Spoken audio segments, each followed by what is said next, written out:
La stabilité psychologique est une qualité sans laquelle, de nos jours, il est impossible de devenir un joueur de football. Tout au long de leur carrière, en plus des critiques des supporters, les joueurs peuvent être la cible de diverses provocations, aussi bien sur le terrain qu'en dehors. Cependant, tandis que certains craquent sous la pression, d'autres, au contraire, s'amusent avec cela et essaient de tourner chaque situation à leur avantage. Aujourd'hui, je vais vous parler de moments où le football s'est transformé en jeu mentaux. Avant le coup d'envoi, je vous demande un beau geste. Laissez un like. Abonnez-vous à la chaîne pour faire partie de notre équipe de supporters et activez la cloche pour ne manquer aucun moment palpitant. Formons ensemble la meilleure équipe sur YouTube. Dans cette vidéo, vous verrez non seulement des tentatives réussies d'influence psychologique, mais aussi celles qui ont échoué. Un épisode intéressant a eu lieu le 27 février 2022. Ce jour-là, Chelsea affrontait Liverpool en finale de la Coupe de la Ligue. Le gardien des Blues, Kepa Arrizabalaga, a pris une position inhabituelle pendant la séance de tir au but, laissant à Van Dijk la possibilité de tirer sur le côté droit. Mais le joueur expérimenté a décidé d'envoyer le ballon exactement dans le coin où se trouvait Kepa, et malgré cela, l'Espagnol n'a pas réussi à stopper le tir puissant du Néerlandais. Quand ce fut au tour de Harvey Elliott, Kepa a laissé entendre qu'il plongerait sur le côté gauche. Bien que Harvey soit l'un des plus jeunes joueurs de l'équipe de Liverpool, lui aussi a surpassé Kepa en envoyant le ballon dans le coin indiqué par le gardien espagnol. Mais ce n'est pas tout. Quand Konaté s'est approché du ballon, Kepa a commencé à se déplacer sur la ligne de but et juste avant le tir, l'Espagnol a crié « à droite ». Cependant, le défenseur français a tranquillement envoyé le ballon au fond des filets, malgré les tentatives de Kepa de le déstabiliser. Finalement, les jeux mentaux ont joué un mauvais tour à Kepa. Et tout s'est terminé par le fait que son propre tir au but raté s'est avéré décisif. Tu as probablement déjà vu cette erreur dans l'une des vidéos de la chaîne. Lors de la finale de la Coupe du Monde des clubs, l'ancien capitaine de Chelsea, César Azpilicueta, a réussi à tromper habilement les joueurs de Palmeiras avec ses manœuvres astucieuses lorsque les Blues ont obtenu un penalty en prolongation. L'Espagnol savait très bien que les joueurs du club brésilien mettraient toujours la pression sur l'adversaire avant de tirer un penalty. Azpilicueta a pris le ballon en main et a fait semblant de se préparer à tirer lui-même. Mais après avoir entendu quelques mots doux de la part des joueurs de Palmeiras, le défenseur a passé le ballon au jeune Kai Havertz, qui a abordé la tâche avec sang-froid et a battu le gardien sans problème. Au début, de nombreux spectateurs n'ont même pas compris cette action du capitaine. Mais juste après le match, César a expliqué « C'était une tactique planifiée. Je savais comment les joueurs de Palmeiras allaient se comporter. J'ai juste attendu le bon moment pour passer le ballon à Kai.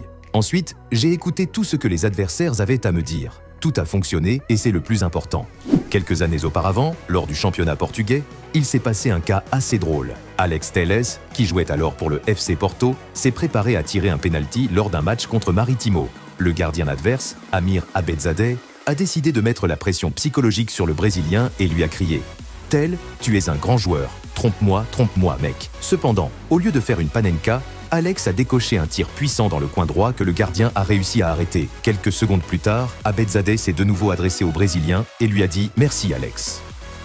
Tapé de penalti, Alex Telles vai ter nos pés a possibilidade de marcar. Cara a cara com o Amir. Autoriza o árbitro Rui Costa.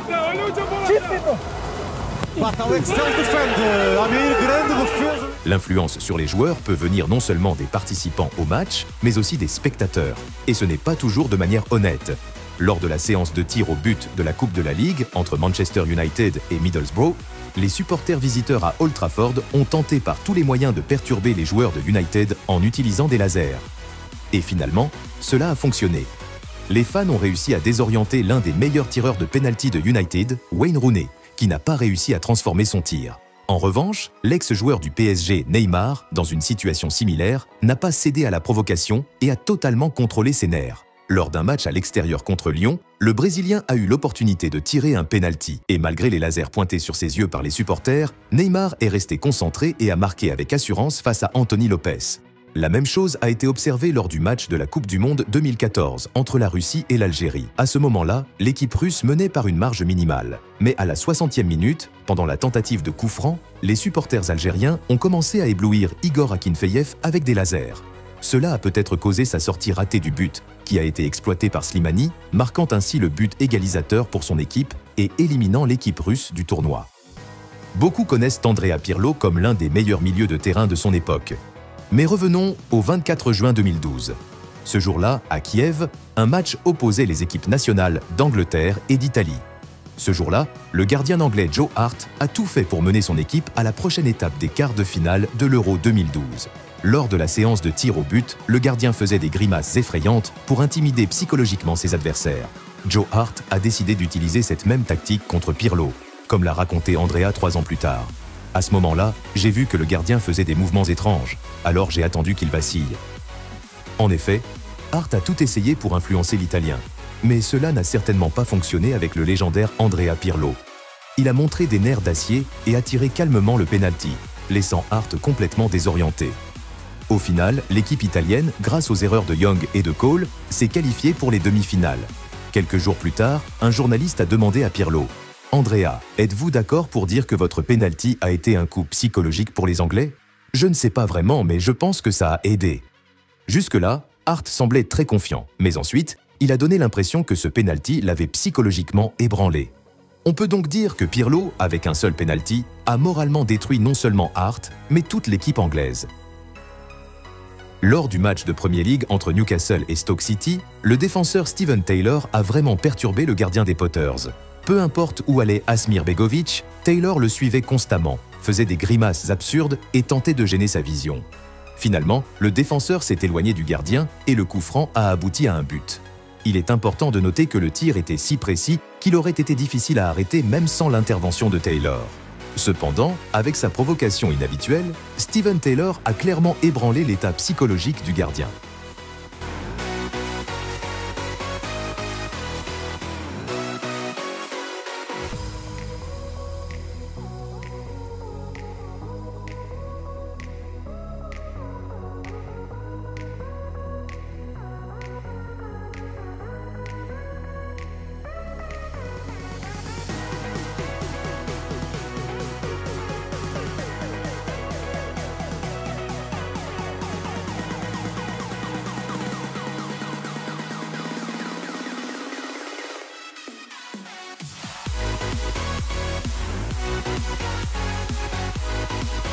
Lors du derby londonien contre Tottenham, lors de la saison 2012-13, Juan Mata a réalisé sa meilleure performance sous le maillot de Chelsea.